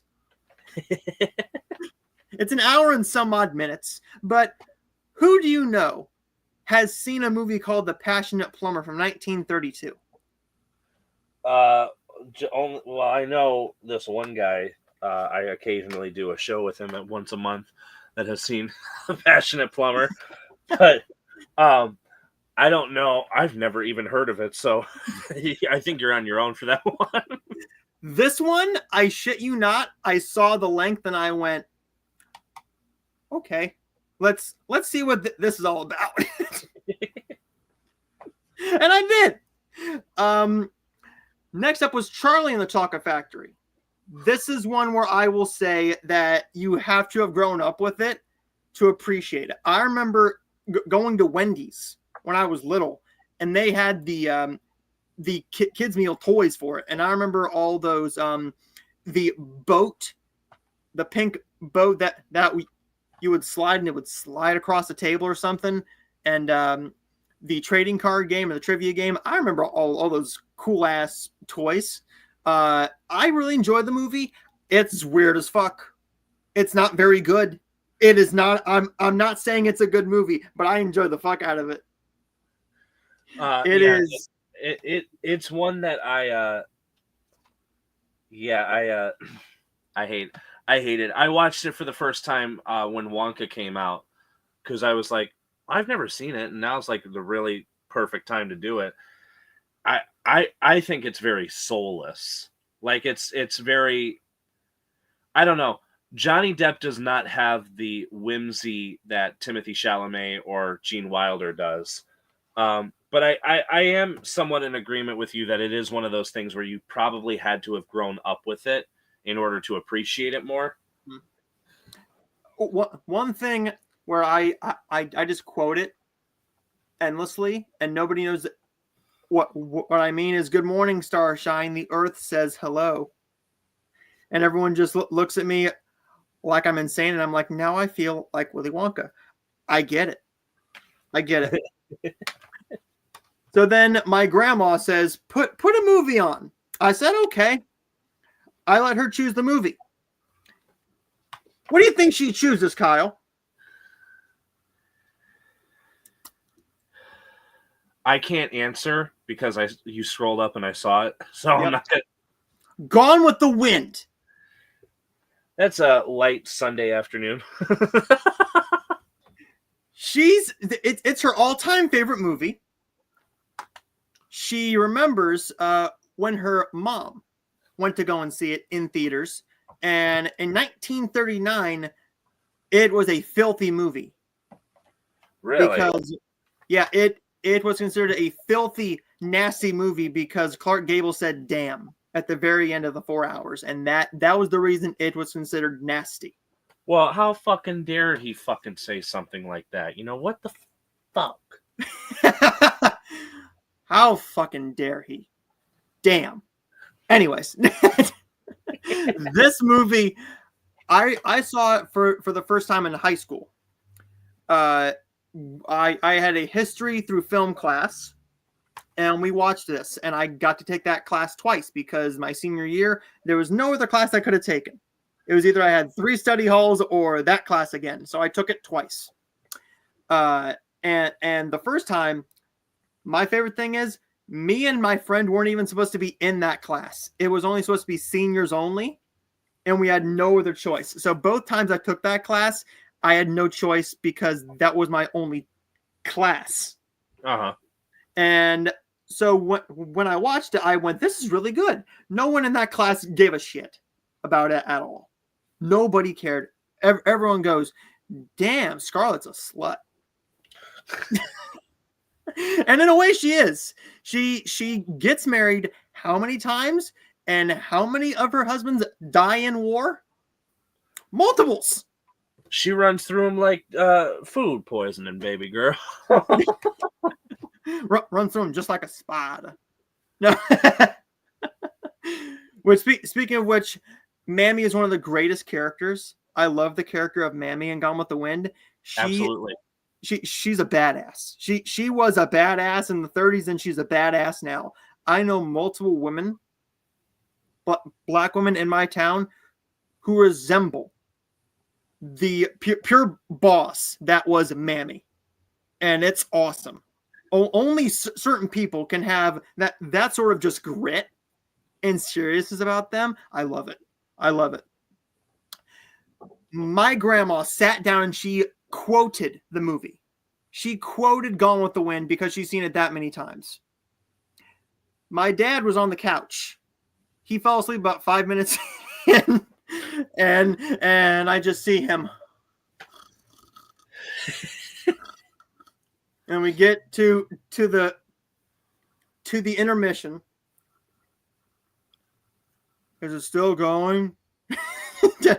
Yes, Dad, it's still going. How fucking long is it? I said we have another 2 hours. Fuck. But then the other 2 hours is their kid dead? Did their kid die? And he's into it. So don't ask me about my family. My family is the weirdest when it comes to movies. Hell, my dog is loving the Polar Express right now, and he's probably watching. I think the next one in the rotation is, I can actually check. It's Christmas Vacation, so he's enjoying Christmas Vacation right now. But my family's weird. Gone with the Wind is one of the greatest films of all time. Is the messaging outdated? Hell yeah. Yes. But for the book, for the time, that's the times were. I mean, that's what they were in 1939, unfortunately. Absolutely. Came home and I watched Superman. I got to the theaters. I never do this. I never come out of a new release and I give it a 5-star. This is my second favorite movie of the year. I love this movie. I walked in there. I was charmed. I smiled. I was bawling because I'm like, no, this is DC. This is what I know Superman is. He's wondrous. He's special. He's family friendly. He's not upset and mad because Martha. And then a few days passed, and I just needed something light, and I went to good old Mrs. Doubtfire. A classic.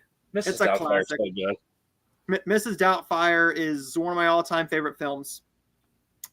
That ends that page, so I'll go down here and see what was next. I believe there was one more. I could be wrong, and I am wrong. So I'm going to ask you, did you want to take a break for a couple minutes? No, because No? we're like more than halfway through July. Okay. I would say like another half hour. Yeah. And we should be good to go. Okay. There we go. So let's go into the comments because I have forgotten about them. What's up, Sav? It's great to see you. Keep the stream going. Don't end it. I don't want to sit through AEW Collision. You got a little more time with us. We have another half hour. Oh boy. And just everyone is saying hi in the chat. Awesome. Great. Hello, everybody. That we have friends in the chat. How is everybody? Let us know what you watched. What was your favorite thing you watched in the month of July? And do you have a watch list for the upcoming month of August? I almost said September because we are in August. It's fun. Yeah, we're flying by. It's wild because in Ohio it is tax-free weekend. It's tax-free 2 weeks. Thank you, Governor DeWine, for fucking over retail. Here we go. The 18th. Yeah, so I'm still getting through like my new release board. I have to kind of like with some of the more like because there's horror movies on here that I have to rewatch, like Terrifier 3 and Smile 2 and all that. I will get to those sometime soon. So The Wild Robot, loved.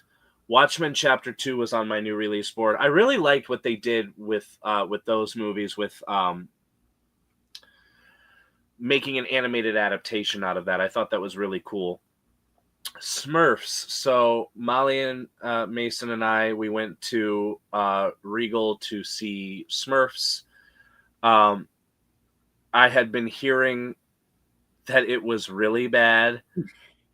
And first we got there, they had like this thing. So they had like the theatrical poster of the movie in the lobby, and they were like, hey, we're doing a little like a little contest. They put like 18 Smurf stickers throughout the lobby. They're like, if you find all 18, you take a picture of them as you go, you can win the poster. So we're like, well, okay, well, we really don't have anything to do. Like, we're here a little early. We found 17 out of the 18. We couldn't find the other one. So we're like, okay, well, I guess we're going to go. I went back like the next week and the poster was gone. I didn't ask if anyone found any of the Smurfs. I assumed, because the movie has not done very well critically or financially, that nobody else did it, so they took it down. This movie was bad. And some people are going to say, like, well, every Smurfs movie is bad. That's not necessarily true. I like the two live action ones with Neil Patrick Harris and Jayma Mays. I thought those were fine. The fully animated one that they did a few years ago, The Lost Village, I thought that was pretty good. This one was ridiculous. Molly hated it. And I can't blame her for it. Like, her and I both looked at each other when it ended, and I was like, I didn't like it. She goes, neither did I. This is a movie that wants to be everything and nothing. The voice acting is really poor. Rihanna is Smurfette. Great. Not really. She gives no more effort than someone would recording their voicemail greeting. Like, it is, oh my God, it is just really not great. The soundtrack is also, and the soundtrack is weird. So there are 3 original songs that are in the movie, and they are put into the movie very weirdly. There's one that Rihanna has about halfway through the movie that is completely absent off of the soundtrack. But there are about 10 or 11 of these 14 tracks that are on the soundtrack that are, fuck if I know why they're there. I have no, they're not in the movie at any point. At the end of the day, the only thing that matters is that Mason really loved it. He dug it. He got down with it, which, you know what? I was 5'2". I went to see movies, or I watched movies that my mom hated and that I really loved. It's a cycle. We just didn't like it. Back to Black was a rewatch. I find that incredibly underrated. Marissa Abella does a really good job. She was in Black Bag. Happy Gilmore, classic. Happy Gilmore is really good. Crackoon. So there are a couple of local people that are in that one. Tim being one of them. I love Tim Hale. Tim Hale's a sweetheart. This movie is fucking ridiculous, but that is primarily the point. This raccoon ingests a bag of orange-colored crack rocks and just wreaks havoc. There is a kill in this movie that happens about an hour in that is actually extremely weird. So much so that I really can't describe it on YouTube. Like, it's pretty weird. It's pretty messed up. But If you've seen it, you know it. And if you haven't seen it, then you better get on it. I revisited a couple of the other new releases that I have. They were movies I saw in theaters, and I just wanted to rewatch them. Joker Folie à Deux, super underrated. Never Let Go with Halle Berry, I thought was really good. Fantastic Four, First Steps. It's fine. I'm not really understanding why so many people are giving it higher praise than expected. It's fine. A big problem that I have with the movie, and it's a big problem that I've had with a lot of MCU movies recently, these movies have budgets that are about $200 million or more. Mm-hmm. You look at these special effects, where is that money going to? Now, granted, this one had better looking effects than something like Thor Love and Thunder or Ant-Man and the Wasp Quantumania, but still, it's not fantastic. But I digress. I thought it was fine. I would put it right on the same level as the Tim Story movies from the 2000s, and I would place it really higher above the 2015 one. That is yikes. Happy Gilmore 2, it's a movie that's just made to have a lot of fun too. I don't get people's gripes with it. I really don't. I thought it was really, there's a couple of really funny running gags. Like Bad Bunny plays like somebody who works at a country club, and he ends up getting fired. He was like a busboy. So he Happy hires him as his caddy, and every time like he approaches somebody new, he's like, "Do you guys want breadsticks?" Like he doesn't know anything else. And I thought it was really, because Happy has a drinking problem in this movie, so I thought it was really funny how like everything that he grabs for a while is like a hidden flask. It's silly, it's goofy, it's dumb, but that's the point. It's fun.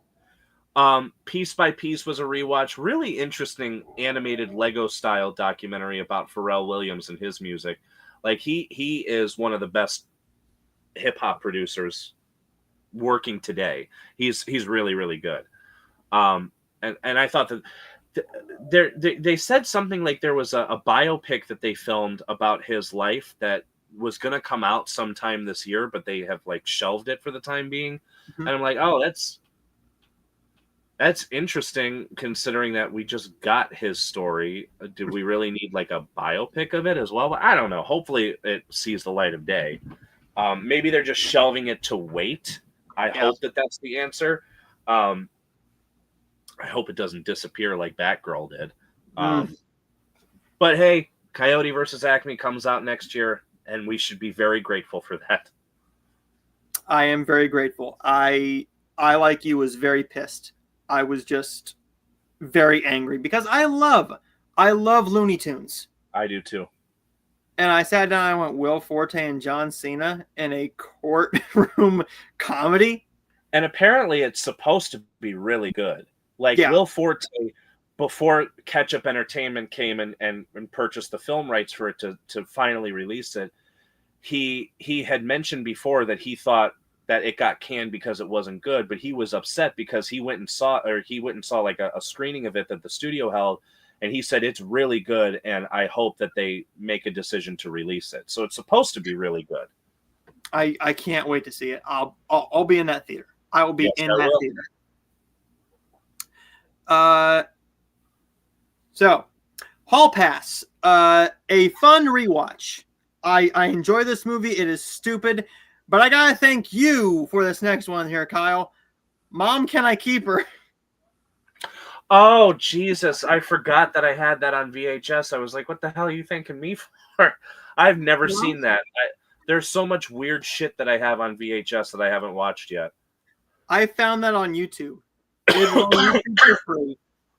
Is it technically illegal? Yes, but is it streaming anywhere? No. Is it on a DVD or a Blu-ray? No. Oh, great. So Mom, Can I Keep Her was on YouTube. And I figured, you want to know what? I'm going to give this a shot. It's atrociously fun. It's atrociously fun.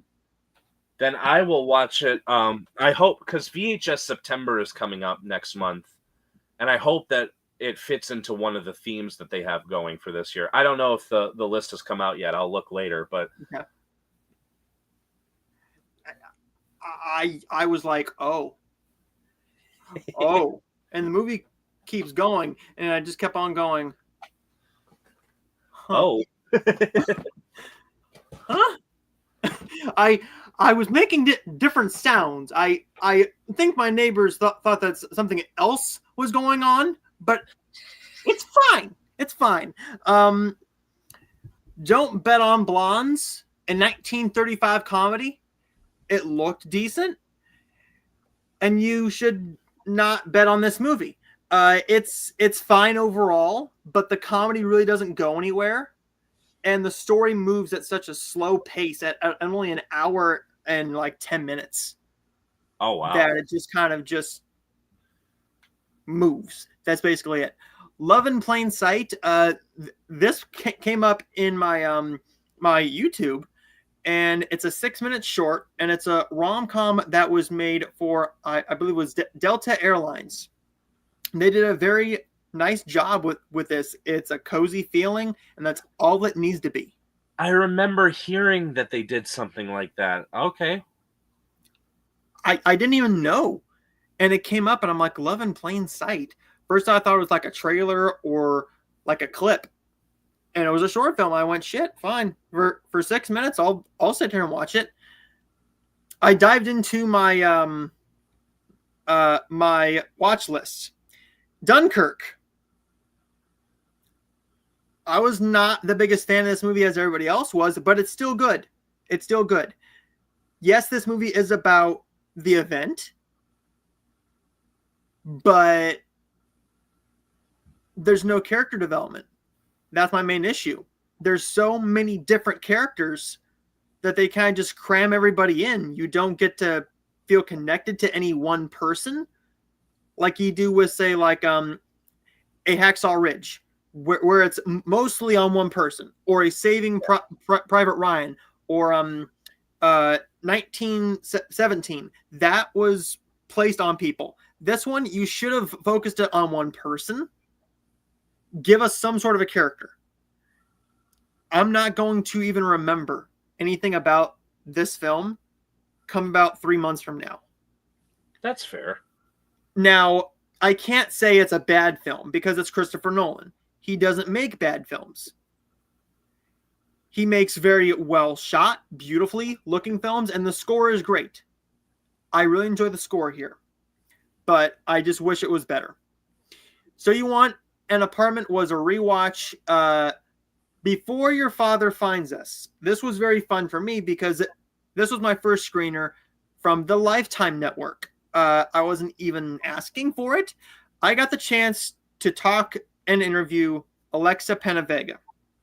Nice. She is everything you see her do on her Instagram, on Facebook, in movies. She's just that charming in person. We get on the stream and we're like, guys, we're not going to sugarcoat this. Kirsten and I are really nervous. And Lex goes, why are you nervous? And I'm like, because we're talking to you. And she says, it's just me. And I said, yeah, and that's the problem. It's you. And she eases your nerves as you go. She literally eases your nerves as you're talking to her, because she's just such a lovely person, and she loves her fans. And you can tell that just by talking to her. And eventually, we only had a 20-minute limit with her. We went past the 20 minutes, and she wanted to keep going. She kept going for another 8 minutes, and she kept on afterwards because she really liked us for some reason. I mean, we love her.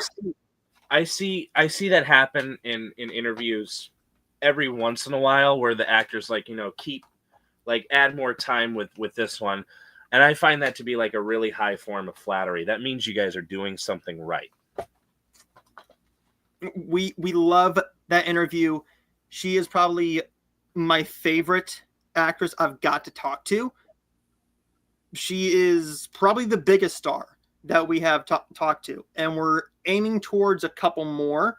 Not gonna spoil anything, but there's more coming. This movie is fine. It's a Lifetime movie all about this mom played by her, whose husband is in prison, and she has a 13-year-old daughter who has never met her father, and her father gets out of prison, and now he is trying to find them. Eventually, he kidnaps the daughter, and now Lex has to go and get her daughter back. It's fine for what it is. It's a Lifetime movie. I haven't rated it yet. I'm going to, but I've seen it. I was under an embargo until the movie dropped, so I couldn't literally say anything about it, or else I would get in trouble with them and the lead star. Catch Me If You Can is a movie I had never seen. It's great. It's great. It's 2 hours and 20 minutes. It doesn't feel like it. It moves at a rapid pace, and it's now become a movie that I will pop on anytime I want, because I knew nothing about Leo's guy in this. I didn't know the story. I didn't know nothing. And then at the very tail end, what actually happens at the ending shocked me. Moneyball, it's a very dialogue-driven movie, and I like a dialogue-driven movie when it's interesting. And the one that I go back to is, I can't think of it. National Champions. That has very little sports in it. It's a dialogue-driven movie, but it's an important topic. This one, I thought was going to be the same thing. It wasn't. It was a little too long. Brad Pitt and Jonah Hill are great, but it just moved at such a snail's pace, I couldn't get into it. But it's well written. Cut down about a good 20, 30 pages, and it would have been better. And ending it off here, Moonlight. Yeah, I hold a grudge with this movie, because La La Land is one of my all-time favorite films. I thought that should have won the Best Picture. I'm being an old bastard and going, it should have won. It's fine. I don't think it's a Best Picture movie.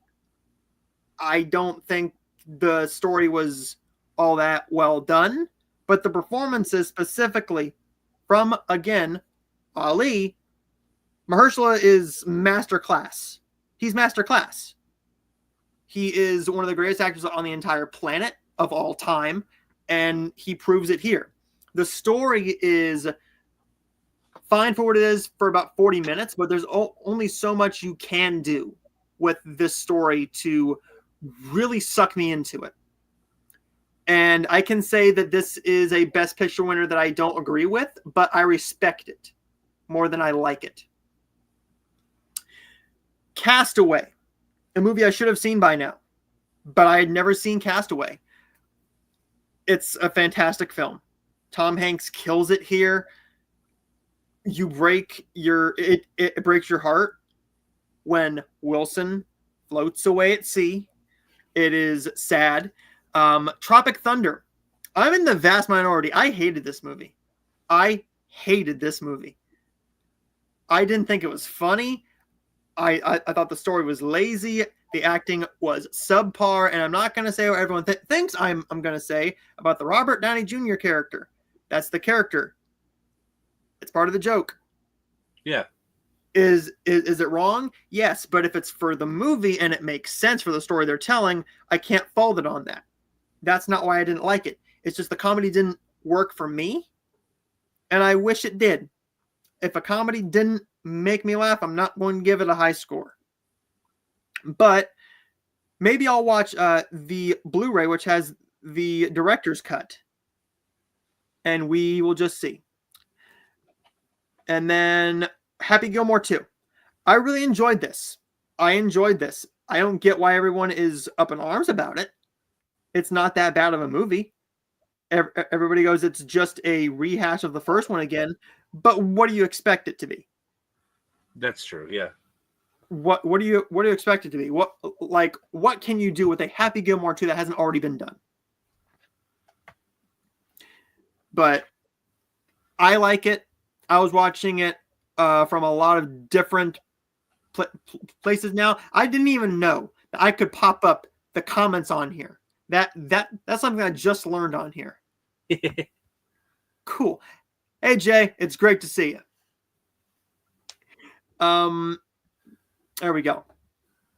So there is that week, and we will wrap up this very, very, very quickly, and then we will let you guys go. So this is Kyle's last week of July.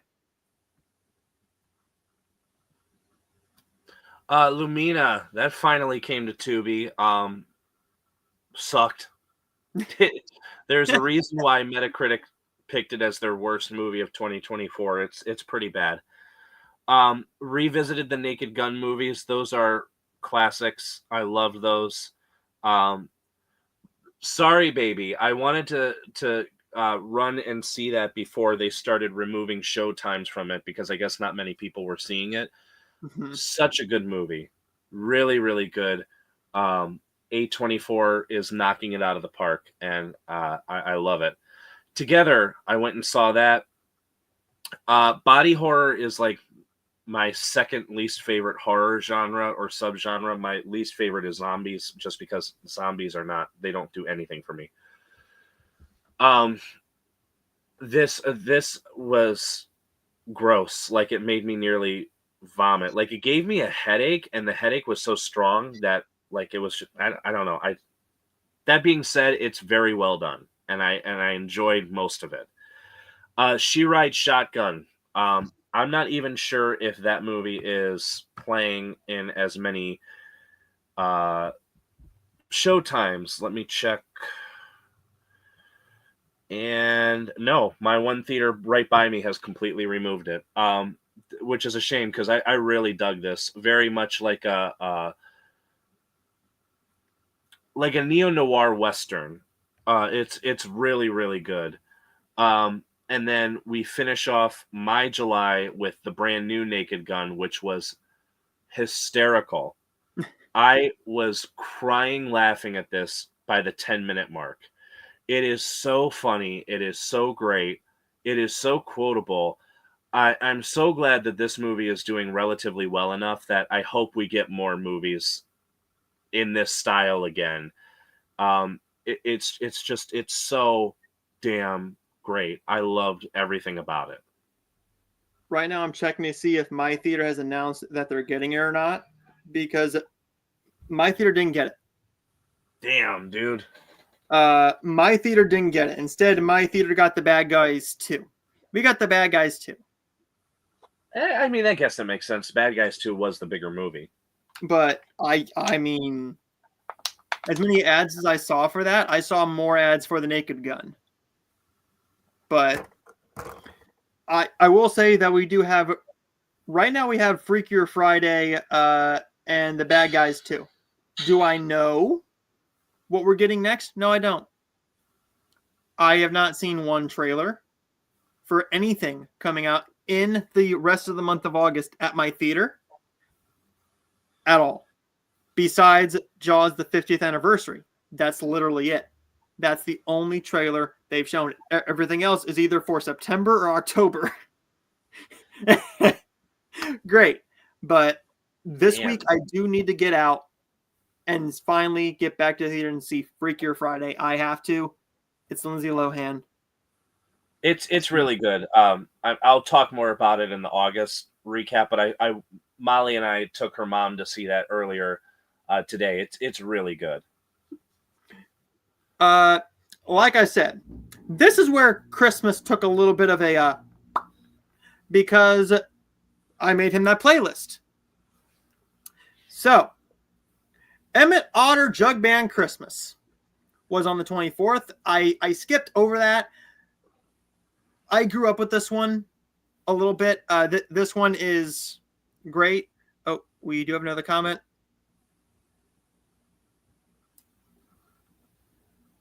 Hey, Jay. This is a great Jim Henson project. It's remarkably well done. The 26th, we jumped to the Polar Express. My dog was just watching it. I have seen that twice now. since I put it on the list. Supercell. I wanted to see this for a while. It's fine. It's fine. For a $5 Walmart bin title, I found.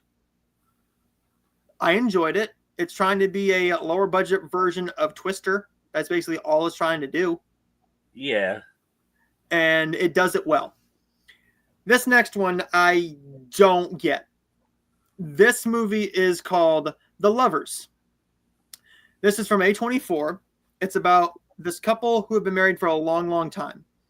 And now each of them are cheating on each other, and their partners are saying, hey, we know that you want to be with me, so why don't you just break it off with your wife? Instead, this now enhances their relationship to where they're now connecting more than ever while cheating on each other. I remember that being a pretty strange movie when I watched it when it came out. I hated this. I hated this movie. I was not expecting this. I went in blind to it, and I hated this movie. Christmas with the Cranks.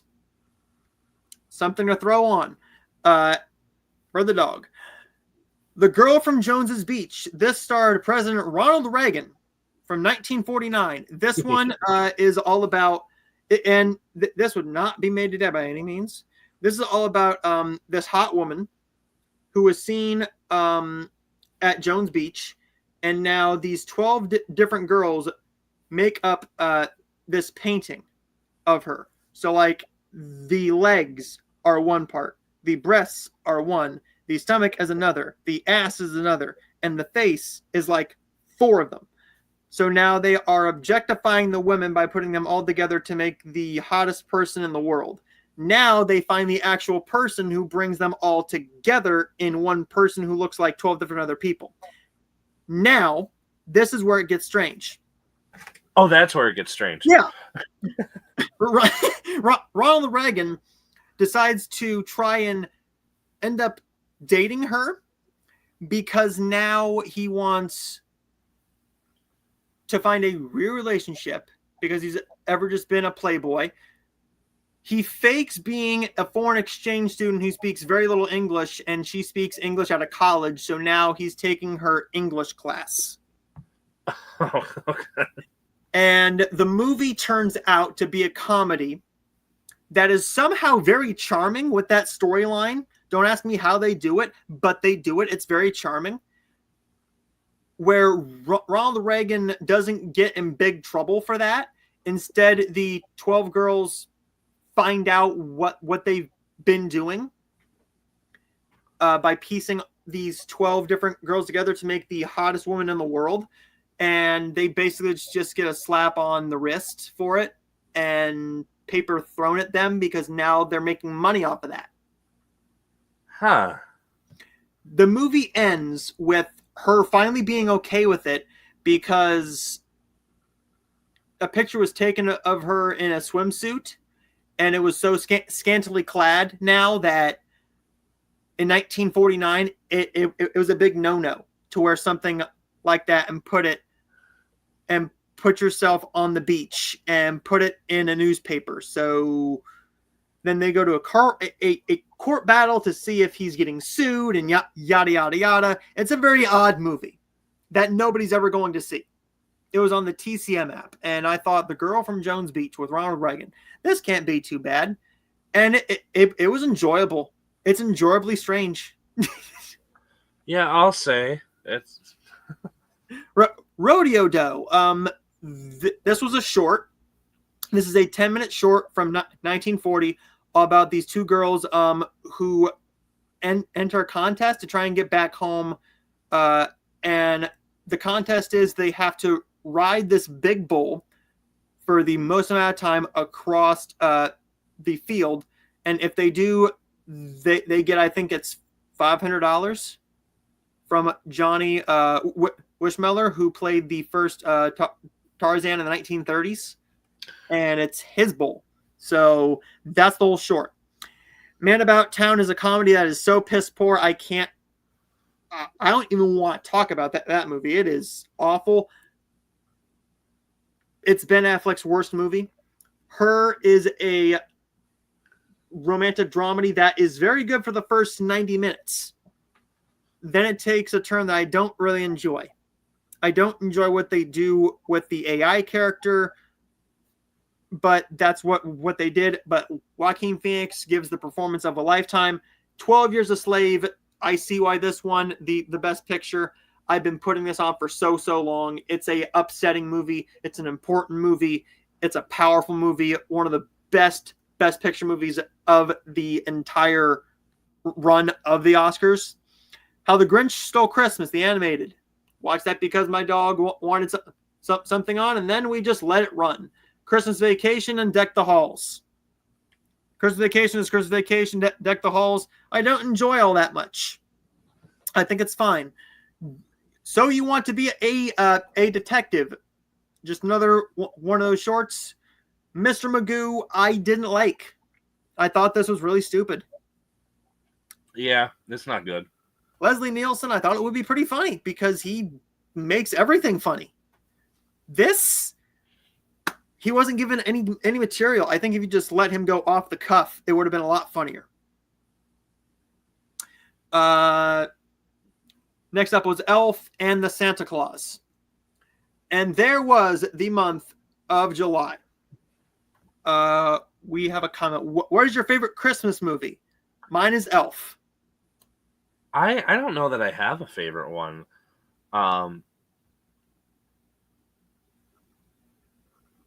Yeah, I don't have a favorite one. At least none that's coming to mind right now. So, to be determined. Yep. And there's that, everybody. We will be back in the month of September with what we watched in August. And there will be a lot of 2025 titles because there are a lot that I need to catch up on that are finally coming to streaming. They're finally coming to streaming. So it'll be easier for me to do it. And I hate to say it, but paying $20 for a movie that barely came out like 3 weeks ago in theaters is not worth it to me when the Blu-ray is going to come out in 4 weeks, 4 or 5 weeks. Just wait a little bit. But I have a lot more of 2025 coming very, very soon. And Kyle will as well. I know there's a lot coming out this month. There's still I know this upcoming week there's Americana, there's Nobody 2, there's Jimmy and Stiggs, couple other ones. I mentioned like The Roses and Caught Stealing earlier. So August is still pretty packed. Not with like big shit, but still enough. And September 5th, you have the next Barbenheimer. I've already heard it. I know The Conjuring comes out September 5th. What's the other one? Hamilton. Hamilton's coming to theaters. Oh. Everybody's... Yeah. Well. Yep. I don't know if many people are going to go to the theater to see that. It's been on Disney Plus for the last 5 years. Yeah. Yeah, I know. I don't know why they didn't just wait and put it out in theaters 2022, 2023. I think it makes sense, but it's the 10th anniversary. I get it. I won't get to see it in theaters because I know that that's probably going to be like a Fathom event more than likely. You would think. I mean, it's Hamilton. If you want to milk it. I don't think it's a Fathom event. I could be very wrong because last I saw Disney was doing it. Oh, okay. Then that makes sense. That makes sense. September 5th. Yeah. Yeah, it's not a Fathom event. Well, never mind. We might get that over The Conjuring. Knowing my theater, that's very possible. That's very possible. I mean, we got shit like Night at the Zoopocalypse. So, yay. So there you go, everybody. Like and subscribe for more. We will see you guys next month. And subscribe to Kyle. Concrete Angel on YouTube. His link is down below. A lot of videos on there. A lot of movie collections on there. Blu-ray, DVD, and VHS, and Xbox 360 game collection. Check that out. And there's a lot more coming very, very soon that I will not spoil. but check that out very, very soon. And also subscribe to my other channel with Kirsten, Heartful of Hallmark podcast. We're almost to 60 subscribers. Very happy with that number for as little as the channel has been up. A lot of interviews coming up very, very soon. More coming down the line, and past interviews from this channel that will be uploaded on there. So like and subscribe for more, everybody, and we'll see all of you guys next time. Bye, guys. Staying alive.